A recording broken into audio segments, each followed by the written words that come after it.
Philippines, and welcome to the World News Jam right here on DZRJ and RJ TV. My name is Eric Lecain, and I'm joined as always with Lolly Tolentino over here to my left or to your right, depending on how you're looking at your view screen.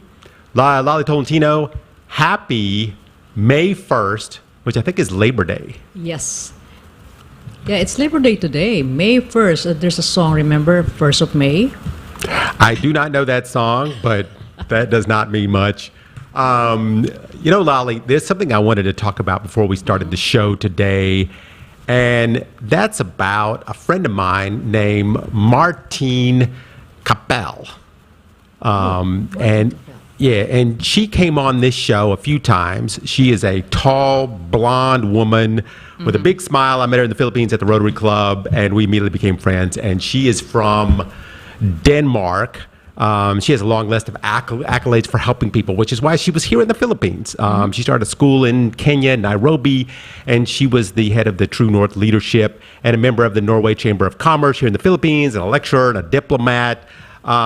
She was the chairman of the End Polio Committee. Anyway, she passed away this week. Oh my God, I didn't know that. Yeah, so... How come you didn't tell me? I actually just thought of it a little while ago. I wanted to just start out the show by saying it because she was on the show a couple of times. Yeah. She was in my movie about climate change in the Philippines. And she was hilarious. And, we spent some time together. We would go out and get street food. And I remember she would put things into her mouth and go, that doesn't taste very good. And she was just a funny, nice person. And she came here to the Philippines to help people and to start programs and do things for children and so forth. And what she did was, and I hear this a lot, that she had cancer and she was going through chemotherapy and she decided to stop. That she just wanted to live her life. She was tired of being sick all the time from the chemotherapy, and so she just decided to stop and live her life. And she lived for a good year and a half without chemotherapy. It finally got the best of her, but she lived a wonderful life. One of these people that she got Master Del Pay on the show here twice, which was great. And so anyway, we miss her very much on the show, and our hearts go out and prayers go out to her family as she has finally passed on. Well, I'm so sorry to hear that, Eric, because you did not tell me that she already passed, because I in fact, about 2 weeks ago, we text each other, just text, like saying hello, but we're very close also. If you don't know that, we are very close. We stayed together at my apartment before, and she's a wonderful lady. And I'm just, saddened by this news. I know she's in a better place now. And now I don't know exactly how old she was, but I think she was a bit younger than me. Yeah, she was a bit younger than me. So, but she gave us some great moments here on the show years ago when she came on the show here a couple times. So, anyway, I just want to give my accolades out to Martine, because we remember her very well. Yeah. But Lolly, this week on the show, before we kind of get into the questions here, I want to talk a little bit about politics, but not Philippine politics, which I know that disappoints you to no end. But something that we have not talked about quite a bit here on the show for a while, and that is American politics, because there has been some juicy melons dropping out of the tree there of the congressional hearing, and I thought we might slice and dice some of those up. The biggest story about the January 6th insurrection. So in case you didn't, some people out there might not know, this was the day that the U.S. experienced its attack on its government. It was the day that just will not go away in the news. It's been over a year now since Trump held that rally near the Capitol after he was defeated.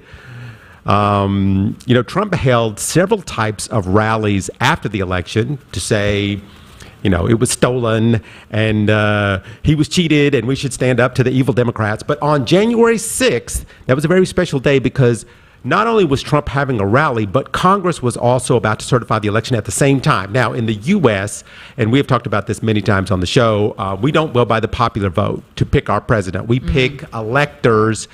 Basically, those are people that represent the voters based on how the people vote. So in other words, if your district, if you, let's say, 100,000 people and 60,000 vote Democrat and 40,000 vote Republican, then the state sends electors to vote for the Democratic president on, January 6th. It's a pretty archaic system, but that's the way they do it there in the United States.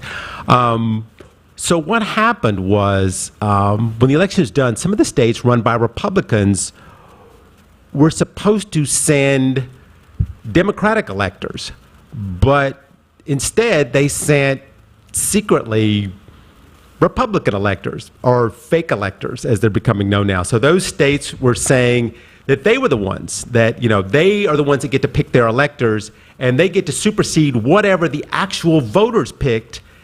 Now, if you're thinking that that is illegal, you would be right.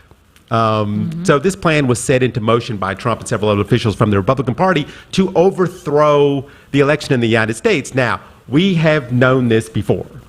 We have talked about this before. But this week, we found out that it was way worse than we ever thought it was before, because it turns out the idea to get in motion this coup happened right after the election was over, which means that they were working on this coup before the election. Now, at first, I thought the Republican officials were going to try this crazy thing, which was never going to work. But the whole point of doing it was to throw the whole election into total chaos. But what's interesting, what we found out this week, was while this was going on, Trump was trying to change the man in charge of the Department of Justice, which is kind of weird, because why would Trump, at the end of his presidency, want to change the guy who's the head of the DOJ? Well, they were trying to change the electors in the U.S., use these fake electors to change the winner of the election. So that is illegal.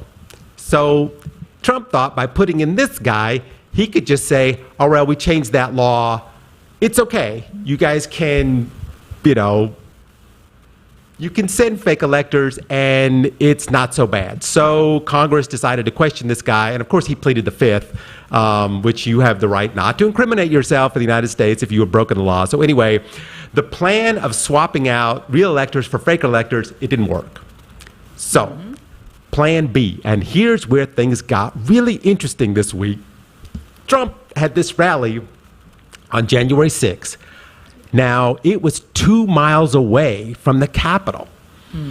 So after the rally, how are they going to get all those people from the rally all the way over to the Capitol, which was 2 miles away? So anyway, we found out this week that they planned this. They planned how they were going to do this. How they were going to get all the people from the rally and get them to go over to the Capitol. And these are some mean guys. Some guys, people are ex-military people. So the word, treason's being floated around now. And things that would put people in jail. Because right after the rally was over, Trump was like, okay, we need to go and take back our country with force. And, everybody come with me, trial by combat, and let's all walk down to the Capitol. And so they all went down to the Capitol, where 5 people died and hundreds of people were injured during the But anyway, the interesting thing is it doesn't stop there. This is where this week we found out that Kevin McCarthy, which we have spoken about many times here on the show, he's the head of the Republican Party there. He was asked that they asked him if on January 6th, after January 6th, he asked Trump to resign. And he said, oh, no, I never said that. Well, of course, they have it on recording. So they played the recording. So that was really shocking. But the really shocking thing that happened this week was some horrifying recordings that came out that we have never heard before, that we didn't even know that they had, of Republican congressional leaders, including Kevin McCarthy, having conversations about telling other Republicans to shut the heck up. That they were concerned that some congressmen were telling or suggesting that people go after Democrats in Congress. like to do things like unspeakable acts. And they were like, why do you guys keep doing this? These people that went from the rally over to Congress, they took rope. They were going to hang people. They were going to hang the vice president. So he's saying, hey, you know what? You guys are saying things that might be illegal or even, get people killed. So he was saying, why can't we take some of these Republicans' Twitter accounts away? So this is a Republican talking about Republicans. And it's all recorded. And it all got released this week. So, wow. And anyway, okay. And you know who our favorite Republican is? Who we talk about all the time here on the show because people constantly send in questions about her? Marjorie Taylor Greene. Your favorite lady. Anyway. The Congresswoman. The Congresswoman there. Many of our listeners ask about her because she puts herself in the news. She's the Congresswoman that thinks that the Jews have satellites up there in space that shoot down laser beams. Anyway, she's got all kinds of crazy ideas. But anyway, there was a suit that was brought out this week to stop her from being able to be reelected in Congress because they're saying she's not fit to be in Congress because it turns out there's a law that if you attempt to take apart or assist in an insurrection against the government, you can be barred from running for office. Now, a long time ago, they used to put you in front of a firing squad for that kind of thing. But anyway, you remember she really promoted that thing, like having people go to the Capitol. And then right after that, she said that, oh, wait a minute, all those people that went to the Capitol, they were FBI agents wearing disguises. And then after that, it was Antifa. It was all Antifa's fault. But anyway, so she was asked, did you ask President Trump to evoke martial law on the country, to use the military to overtake the government? And she said, I don't recall. Oh my God. Which I wouldn't be surprised if she did. You don't think you wouldn't recall that? Anyway, the FBI has ways of getting your text messages these days, even if you've deleted them. And so they did, and then they showed it in the thing. Oh. And sure enough, she did. She did. Oh my God. So anyway, this insurrection is, not going to go away anytime soon. Oh yeah, I mean, when I woke up, the next morning and I saw it and I was like, oh my God, what is happening? Is this America? It happened in America. Yeah, and you know what? With my simple thinking of what I saw in television that time, I was like, oh my God, don't you think they planned it? Of course it was well planned. How can they go to the Capitol inside? I mean, with everything, with all the gear? Of course it's planned. Of course. I have talked on the show before about how the world, I think, is moving toward authoritarian leaders based on, misinformation on social media, the attack on the press, the fact that Donald Trump kept saying the press is the enemy of the people. Which he said over and over and over, and that the press should not be allowed to ask a politician questions, AKA Russia, China, Saudi Arabia, Belarus, even the United States, who he was saying, you shouldn't be able to ask me questions, whatever, that the best thing for a country is isolation and dictators. They should be in charge. Well, the next story I want to get to is about one of these people. I don't know, Lolly, if you missed the French presidential election was this week. Oh, yeah, the Macron thing? The Macron election. Yes. Now, I know people keep saying that the Philippine election is the most consequential election in history, but the French one, that couldn't be more true in how that election went down. Because in France, now, we've talked a lot about Macron on here. Macron has not been so popular lately. In fact, people have been having some problems with Macron. And in France, nobody ever gets elected twice. They for whatever reason, I don't know why, they don't elect presidents twice. That's just the way it is. Well, he was running against Marine Le Pen. And we have talked about Marine Le Pen in the last election. We talked about it here on the show back in 2017. Well, she has not changed her mind that much since 2017. She still does not care for Muslims or refugees or NATO or even being in the EU. And And, the big thing is she highly supports authoritarian leaders. Like her biggest ally is Vladimir Putin. So she vowed that if she was going to elected, she was going to pull France out of the EU. Like a Brexit. That's what we need, another Brexit. I guess it would be called Frexit. Would it be called Frexit? I don't know. Brexit, yeah. I don't know. But she, like Trump, was going to stop supporting the NATO alliance in favor of a closer relationship with Putin. Putin, who's now invading the Ukraine and has made it illegal to say anything in Russia about opposing any kind of invasion. So, the thing is, Macron won 59% to 41%. So he will still be the president. But the big problem that they still have there is 41% of the 60% of the population voted for this woman. And I've talked about this on previous shows on how the world is leaning toward authoritarian, kleptocratic leaders who, steal money from the country, and the people still love them. And people are interested in isolation and military strength and villainizing anyone who opposes them. And Macron may have won, but there are many people out there that still believe that martial law type governments are the best way. It is the way of the future. And I mean, many people around the world right now, they stand against Vladimir Putin. But there's a movement of people that are looking for guys like Putin. Putin basically stole the entire wealth of his country and made himself king for life. And there are a lot of people out there that are supporting people like Marine Le Pen and Vladimir Putin and Donald Trump. So that is that. Okay. All right. Speaking of Russia, we have to get through so many news stories today because it's a tidal wave of news that happened this week.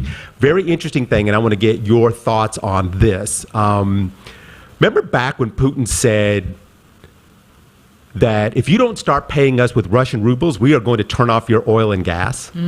Yeah, I pretty much remember that. Well, guess who tried that out? Poland and Bulgaria. Oh, really? Yes. They decided, hey, we're going to keep paying in euros, just like our contract said. Well, Russia turned off the gas to Poland and Bulgaria. Now, Russia has lost, 15,000 soldiers in the war. 15,000. And, they have decided to go back to bombing Kiev, which they did at the exact same time that the UN General Secretary was in Kiev trying to, on a peacekeeping mission. I mean, make your head swim. Anyway, this is a turning point in the war. Everybody's wondering if Europe is going to hold its ground with this whole ruble thing. And will Putin go forward with his threats? And I guess he is. Because he just turned off the gas. So what if he turns off the gas to Germany? Well, I mean, that could be devastating. Of course. I mean, who would it be devastating to? Would it be devastating to Germany? Would it be devastating to Russia? Would it be devastating to us? Yeah, actually, well, almost the whole world will be affected. Yes, I believe too. I believe that if they cut this off to one of the biggest importers of Russian gas, I think it's going to infect the entire world. Oh, yeah. But it's going to cost billions of dollars. But the EU right now is trying to figure out how they're going to not use Russian gas anymore, and they're saying we're not going to pay in Russian rubles. Some people are like not going along with this though. Hungary says, hey, listen, you know what? We're going to pay with rubles. We need the gas. I mean, for now. But I just don't know what is going to happen. They're going to have to start getting liquefied gas, like China and Japan.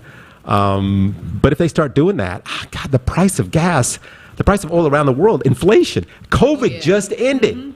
Yeah. What is happening? Oh my God! Just making my head spin.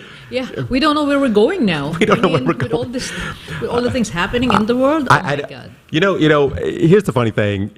Lali, in the middle of all this scary news about inflation and failing economies and possibly rationing of fuel, authoritarian regimes, elections, Elon Musk has bought Twitter for $44 billion. Well, we just talked about it last week or the other week. Last week we were deciding whether he was going to do it. Mm-hmm. And so this week we find out that he has bought the most influential media company in the world, is now all in the hands of one somewhat unstable man. So, Lolly, the first question I have to ask, is Twitter going to be business as usual, just with a new owner? And I think the answer is probably going to be no, because he wants to take the company private and he wants to run it the way he thinks it should be run. In fact, he said that he wants to save it.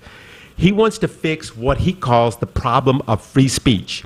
That if you want to say what you want to say, then you can, whether it's true or not, or whether it's dangerous or not, or whether it might be illegal or not. Whether authoritarian leaders may want to brainwash their people to go along their ideas. Whether insurrectionists want to make a coup or overthrow an election. That'll be okay now. I mean, I don't want to, be all dramatic and everything, but to go private with what he calls and open up what he calls free speech, as he calls it, and saying, well, now we want that to flourish around the world.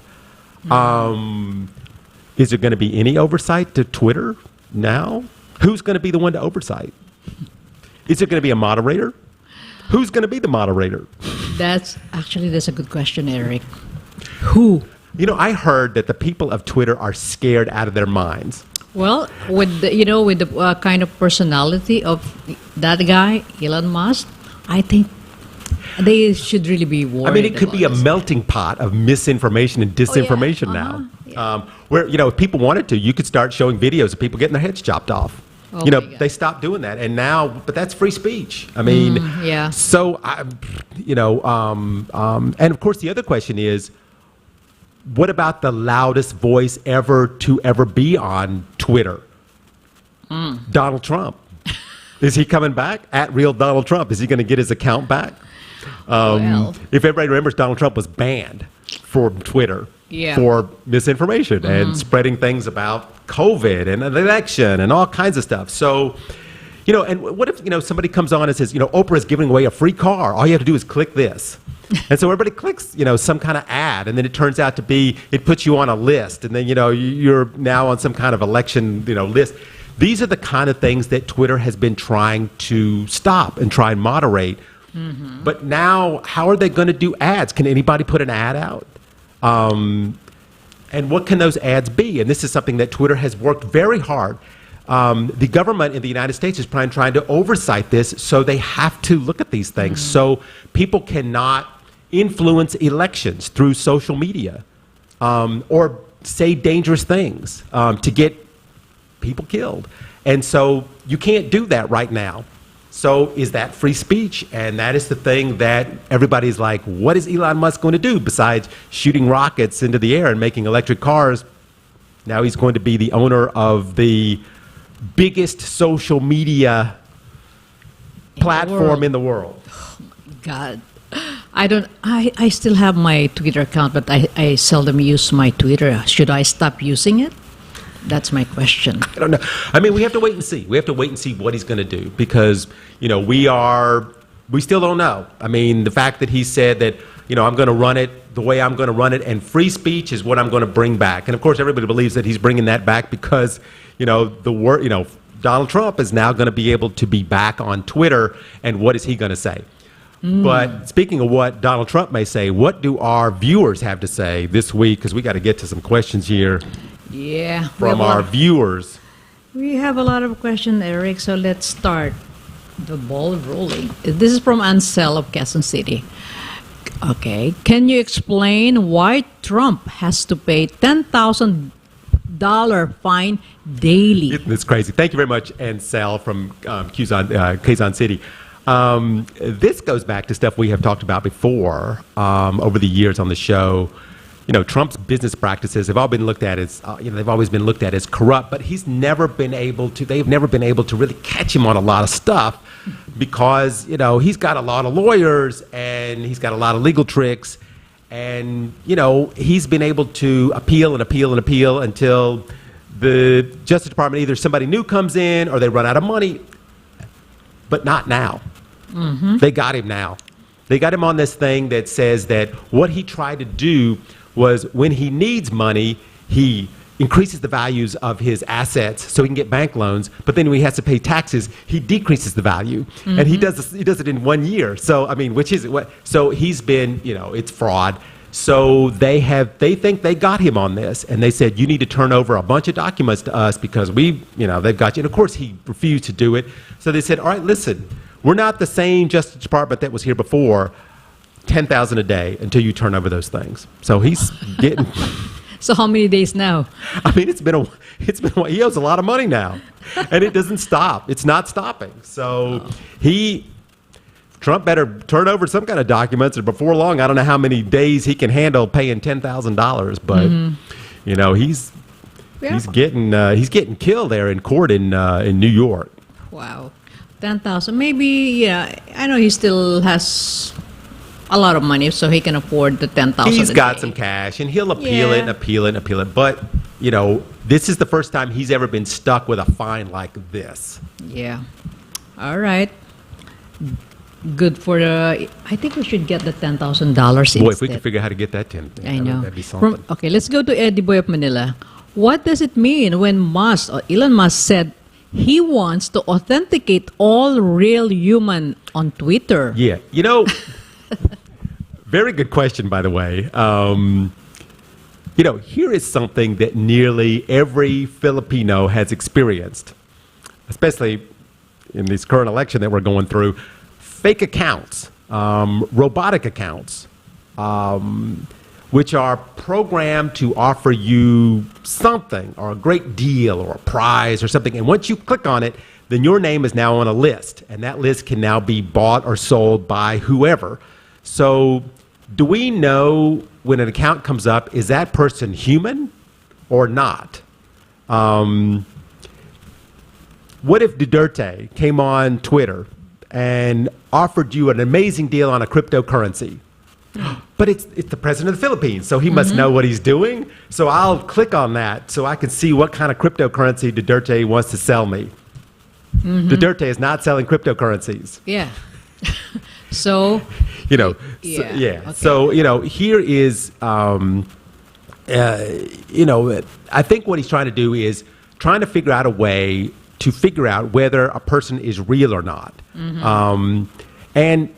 Now Twitter has been able, they've been working on, this is not like they haven't been working on it. They've catched a bunch of fake accounts in this current election. And as soon, of course, they take them down, then hundreds more pop up. But this is something that Musk says has to change on Twitter.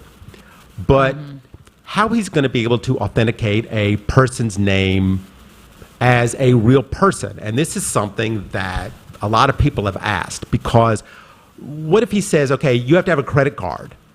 So, of course, if you have to give your credit card information, that's got scams written all over it right there. But then a lot of people, young people, poor people, they don't have a credit card. So does that mean they can't be on Twitter? So that's, and this whole thing about, okay, well then he's going to have you send a picture ID into Twitter. But that'll have your picture on it, your birth date on it, your passport number, your license number. And remember, Elon Musk is taking Twitter private. So he can do whatever he wants with that information. So, okay, what about Captcha Puzzles? That's what we do now, right? So it wants to authenticate if you are who you say you are. So you have to pick a traffic light out of the picture, out of the puzzle. But those things are getting really hard. In fact, there was one I got the other day and I couldn't do it. I couldn't get through. And I'm a real person. I'm not a robot. So, I wonder how Twitter is going to deal with this problem, because Twitter's been working on this for years. How to authenticate that people, the person who you see on there is really that person. I have a question, Eric. What is really the most popular or number one social media in the U.S. only? Is it Twitter? No, it's Facebook. Oh, it's Facebook for sure. Okay. Twitter's not even in the top 10, actually. Okay. I mean, it's definitely Facebook. But, like I said, Twitter's got bazillions of users. But is Twitter worth $44 billion? Yeah, maybe he's trying to what do you call this? Compete with Facebook. Maybe that's one reason why he Change the world. Yeah, I mean, change the world. I think he game changing. I think he's got a big ego, and I think he's got a lot of money, so that's what you do. Yeah, but okay. Anyway, I don't know if he'll do that or not, but anyway. Whatever. Thank you for the question. All right, let's go to Irma Mccarthy. Do you think the new Ebola outbreak in Congo will affect the other country? Oy, not Ebola. We just, okay, it could. But I have to say that the outbreak of Ebola in the Congo, the Congo is the one place on earth where they have the most experience in the world at stopping Ebola. Because that's the place where you get it. That's the place that has the most outbreaks. They had 54 cases in 2018. They had 130 cases in 2020. Now they have this third outbreak. Outbreak. There was a man. He came into a health facility with some symptoms of the virus, and he was admitted for a few hours, and then he was dead. So. He showed symptoms for 2 weeks, and then he went in, and then he died. Because Ebola, unlike COVID, the chances of you dying are extremely high. So that's why, is it possible? Yeah, I mean, Ebola has gone into the United States. It has gone into the UK. It has found its way in a lot of places, but it's in the Congo, which Congo has stockpiles of vaccines. Because this is, they've been fighting Ebola for years now. So, you get Ebola from monkeys and bats and other humans that have Ebola. But the difference between Ebola and COVID is if you die from Ebola, you can spread the disease as a dead person. Oh. So here is, it's scary. I have to say, I'm not going to say it's not scary. I'm going to say that the Congo is doing a very good job, I think, of containing it. But it's the fact that it keeps coming back. Yeah. Maybe they did not find yet the right cure for that. So, I mean, they have good things to give you for Ebola, but Ebola is a horrible disease. You bleed inside and outside. I mean, it's a really bad way to go. It's COVID. COVID's bad too, but the way that your body dies from Ebola is really bad. So. I think they're doing everything they can to stop the spread of this. I hope it will stop soon. There's so many things, so many disease all over the world. We don't need another thing. Yeah. Okay. Let's go to Milo Pantipolo. Do you think the 5-year jail term of Myanmar on San Suu Kyi corruption case is fair, or they just don't want a woman to lead the country? Well, yeah. I mean, I'm not sure this has a lot to do with her being a woman as much as it does with whoever controls the military, controls the country. And, that's the way it is in a lot of countries. She was the elected leader of that country, but she did not control the military as much as the military leaders control the military. And they wanted her position. And with her position comes money. And that's what's going on right there now. So it was very easy for the military leaders to just seize power. And now, of course, the world is watching, and this has not gone over well with the rest of the world or, anyone. Government coups done by hardcore dictator types are never popular. If you're going to do a coup, you need to justify why you're doing it, why you're doing these illegal acts or, atrocities. And the best way to do that, if you're going to do a coup, vilify your leader. And that's what they are doing. I mean, okay, look at the Ukraine. I mean, look what the news about the Ukrainian president. He's killing his own people. He's attacking Russia. So this, they held a secret trial for her about no one could read anything about the trial. Nobody knew what happened. They had this secret trial, and then she's guilty. And that's it. So, you see, she's guilty. So we had the right to knock her out of, the person to knock her out. And all they really know about the trial is that she accepted bribes in cash and gold worth $600,000. And they gave her 5 years for that, on top of the other 6 years that they gave her in another secret trial. And her lawyers have not been allowed to see her or talk to her. Wow. And the junta has charged her with other crimes. She's charged with breaking COVID rules and having a walkie-talkie in her house. Oh. So, was she, more than less than 1 meter away from somebody? So now she's being tried for that.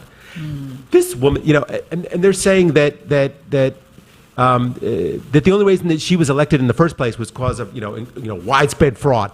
She is a hero to her people. Yeah. When she was elected, people jumped up and down and screamed. It was a day of reckoning in that country. And now, the UN has come out and denounced all these court proceedings. And the Human Rights Watch has said the courtroom was just a circus, and it's all bogus charges and everything. So it's not working well for them. And this has triggered, massive protests. 10,000 people have been arrested. 1,800 people have been killed, wow. In these protests. And so this is not a woman that was elected based on fraud. The people in that country loved her, and they took her down. And so, I don't think the junta is ever going to get the acceptance that they think they're going to get by doing these secret trials and keeping her in jail for the rest of her life. But that's the only way they're going to be able to do it. If they let her out, if they let her speak, it's over for them. Yeah. That's why they tried to keep her for how long? And they're going to keep her in jail for life. Yeah. Even after 5 years, then 6 years, and then another 5 years, and maybe another 8 years, they'll have another secret trial. They will never let her out of jail. That's a problem. Maybe till she dies. I hope not. But I know. Then, I know. It's God, a very sad state in that country. I feel really bad for them. Yeah. Let's not go to Myanmar anymore, Eric. Just stay here in not the place you want to vacation. Yeah. All right. Let's go to now. Okay. Oh, this is, I think, your favorite guy. From Anita of Mandaluyong. How far is North Korea to the Philippines? And if nuclear program will continue, should Filipino be affected or rather be worried in the future? How far? I mean, it's not that far. I mean, how long does it take to get to Korea from here? It takes 4 hours? 4 hours to get to Korea? So... we're talking here of North Korea. North Korea is right next to South Korea. It's like they ain't that big. So, could they put a bomb in the Philippines? All right, we're not going to go there. But what we will talk about is what happened last week. And last week, our good old Kim Jong-un, he had one of those big military parades where it looks like every single person in the country is in the parade. And if you don't cheer and you don't wave your hands, you can be put in jail. So he gave one of those speeches, and in which he says they're expanding their nuclear arsenal, and the reason being that they're expanding their nuclear arsenal is in case they need to prevent a war from starting. But he also said to potentially carry out nuclear strikes against anyone who violates North Korea's fundamental interests. So what does that ambiguous statement mean? I mean, he's saying he's using his nukes in self-defense. However, in the same sentence says that if someone's policies goes against his, he can fire nukes based on what's on a piece of paper. So the question is this all a bunch of bluster because Putin is currently stealing all the headlines for supervillain, who's best supervillain? But of course, this speech was heard by the South Koreans, most notably the new president-elect, who said that Kim Jong-un isn't going to get it through his head that having nukes is not going to get him anything. And he said that him saying that nukes are just for defense, that is now a lie. Because he's saying that nukes can be used against hostile policies, not just hostile people, whatever that means. Right now, everybody's trying to guess exactly what that means. Now, Also, every nuclear country, let me just say really quick, every nuclear country has a law set in place on how they can use nuclear weapons and who they can use them against. North Korea has one of those policies in place that North Korea can only use weapons if it's attacked, and it can only use weapons against countries that have nuclear weapons. Yeah. But this week, he said something different. He said, well, we may do a preemptive strike in the name of justice against policies that they don't like or that he doesn't like. Also, North Korea has said multiple times that they will use, in the name of justice against their policies, nukes against South Korea. South Korea doesn't have a nuclear program. So according to their doctrine, they can only use nukes against another nuclear country. South Korea is not a nuclear country. So what does that mean? So a lot of things to make you go, So the question is, Lolly, Kim Jong-un, is he going to break his own law in Korea? Because, in North Korea, there's a law against how you can wear your hairstyle. And he does not wear his hairstyle like the law says that he must wear his hairstyle. So he's okay with breaking the law there. Well, he's the leader, so probably he thought, okay, I can do anything I want. I can send a nuke to any country that I want. Well, yes. I know, but he wants to expand his nuke. Well, I look like every time I look at him, I see him like a little kid. Yeah. He's like a little Me kid. too. Yeah, he wants to have this. He thinks that maybe nuke is just like a little toy. You had this little gun or anything like that. Oh my God, I was like, it's a way of trying to get what he wants. But the South Korean president said, listen, man, you can keep saying you have nukes all you want. It's not going to get you anywhere with the rest of the world. Of course. But Kim Jong-un. Okay, talk to me. Let's have coffee, and I'll tell you where to send the nuke. And you need to get a better hairstyle. Yes. Maybe Eric can cut your hair. Anyway, let's go to Inchang of Atimonan. This is from Quezon. How serious is Russia in their threat to U.S. Japan? What is this? Isn't this an interesting question? And I think I know what he's referring to. Japan and Russia are not exactly friends. Yeah. Okay, they're not friends. Mm-hmm. They're not friends at all. And Japan is supporting the Ukraine. Okay. Yes. And they're becoming closer and closer to NATO. And then there's those islands in the northern part of Japan, which the Russians currently are occupying, and Japan says those are ours. So there's a lot of issues going on. Well, this week, the U.S. and the Japanese, they ran some military exercises, some offensive exercises, and they did it right there on the Russian border. Okay, so Russia said, they came out with a statement, said this is a threat to their national security, and if these practices, continue, there'll be retaliatory actions from Russia.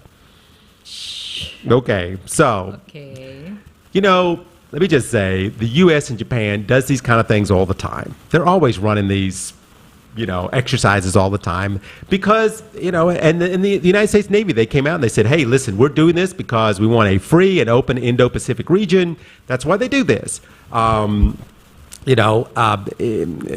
This is our business. Russia doesn't need to feel threatened, even though we put a giant, the biggest U.S. aircraft carrier right on their border.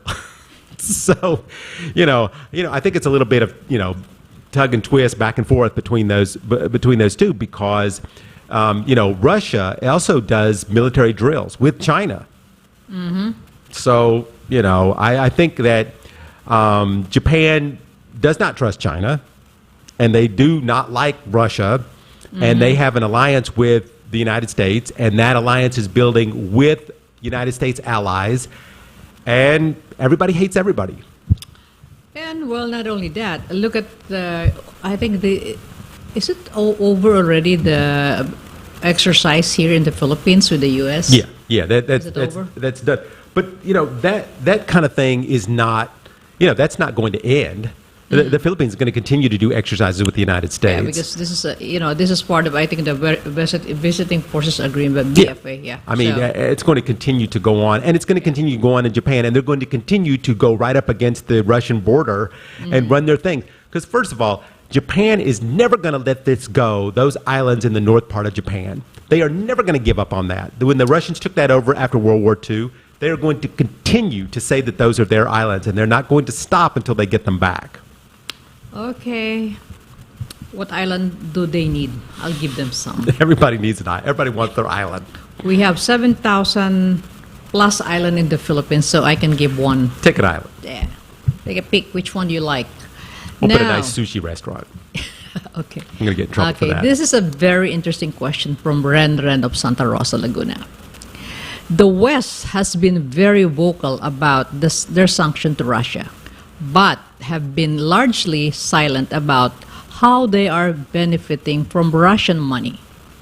Is it fair for them to dictate and lecture the rest of the world, not buy cheap Russian oil when their economies have been powered by Russian energy? And also, why don't the government cut off the money laundering capital in the world? So I think that will be the second question. Wow, this is a big question. Of course, Yes. Renwin is one of our best listeners. He always gives us the most complex questions to answer. We love questions from Renwin. So let's try and unpack this whole thing. I mean, first of all, Russia doesn't have any money. I'm not sure exactly what money he's talking about. Russia is one of the poorest economies in the world per capita. You know, here's the interesting thing. Putin's salary is $140,000 a year. Yet he's worth over $200 billion. Now you start to understand why Russia has no money.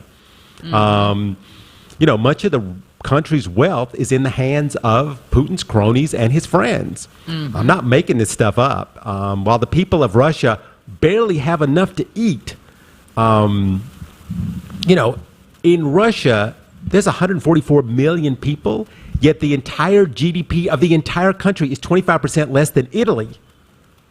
Italy has 59 million people. Russia basically is incredibly unimportant in regards to the world economy. They just are. But they are the largest country in the world. Their forest land is larger than Brazil. I mean, it's incredible the amount of land it has. What Russia has is commodities. They have gold and wheat and fertilizers and oil and gas.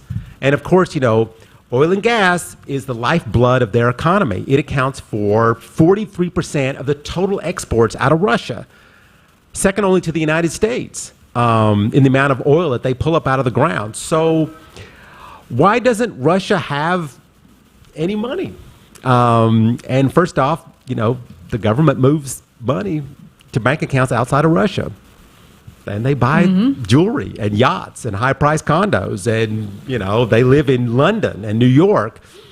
Yeah. And they kill journalists and invade other countries. And they get sanctioned big time. So the sanctions, you still have, your oil. And the world needs your oil.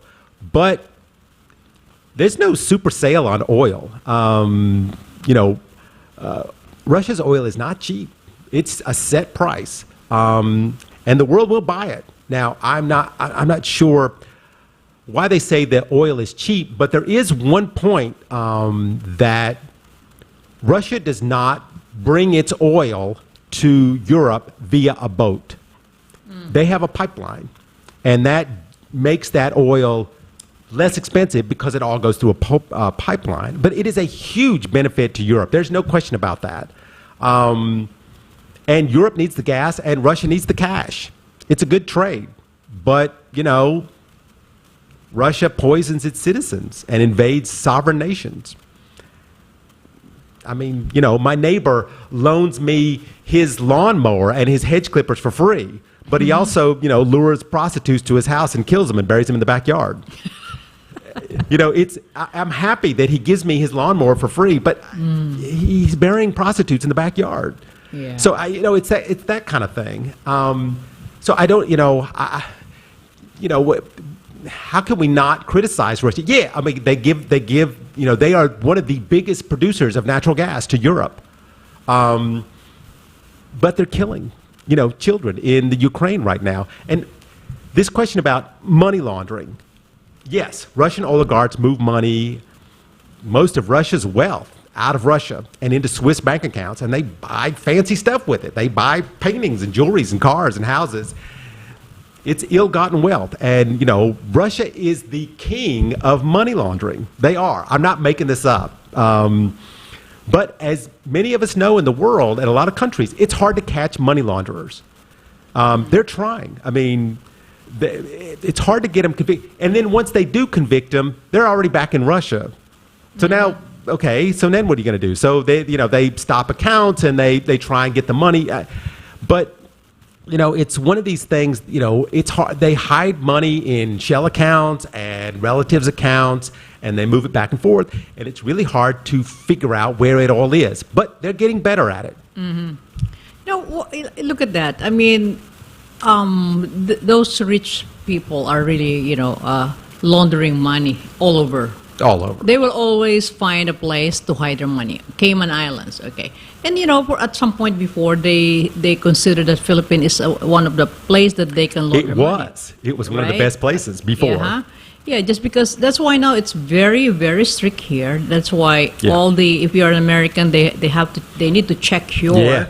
It's hard. Account. It's hard now. So you have to declare that, because if not, the bank has to, pay 30%. 30% of their assets in the United States. Yeah, that's why. So it's that money laundering thing is. I don't know what to say about that, but those are just only for the, of course, rich people. I don't worry about if every time if I have to sign anti-money laundering form or something, what should I say? I mean, I don't have we don't have enough money to matter. Exactly. But I mean, when you have, it's one thing if you have, $1 million, but when you have $100 billion, it's hard to hide it. It's hard to find it. You got to clean it. You got to buy stuff with it and then sell it and get the money back, even if it's less money.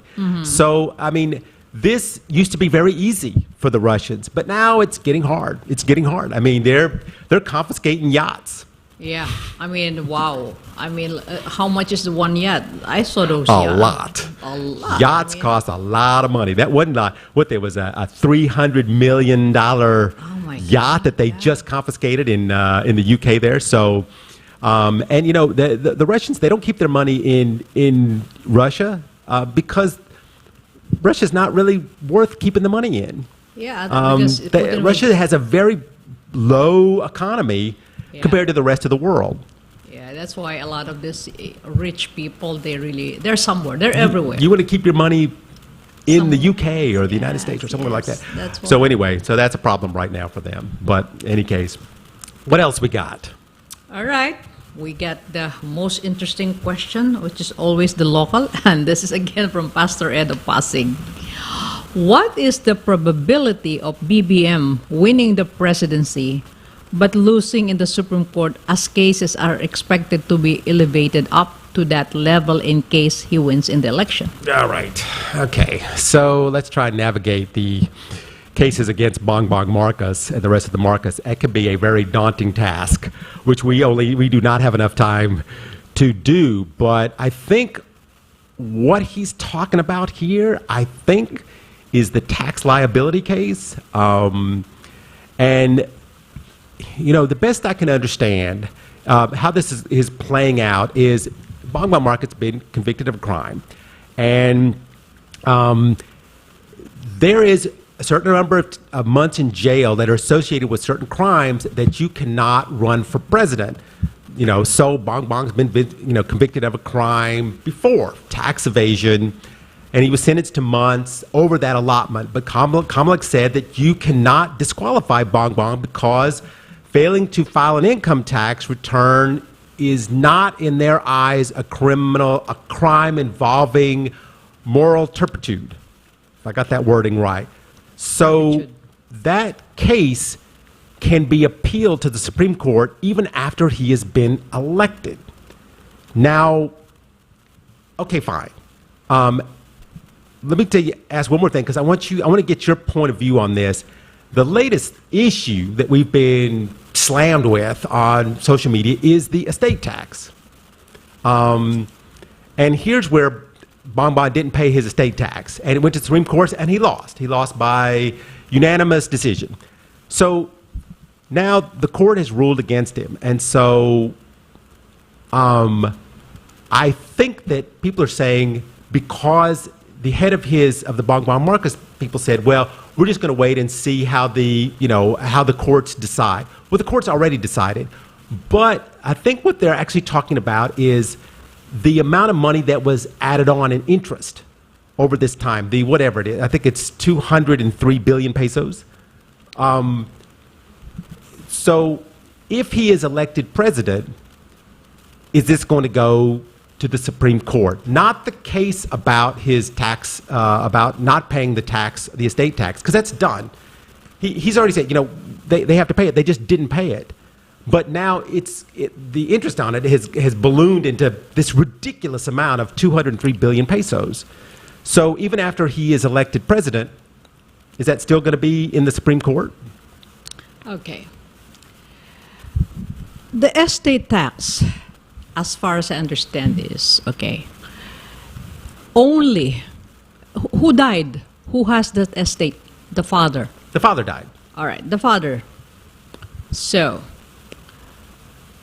and a lot of the properties that's supposed to be inherited by them are not yet with them. So how are they going to pay the estate? Yeah, that's one of the things that they said in the thing. Okay, that's why I'm just trying to, because a lot of people explain already, because I understand the estate tax because that's my job. Okay, then cases, whatever cases that they are still there.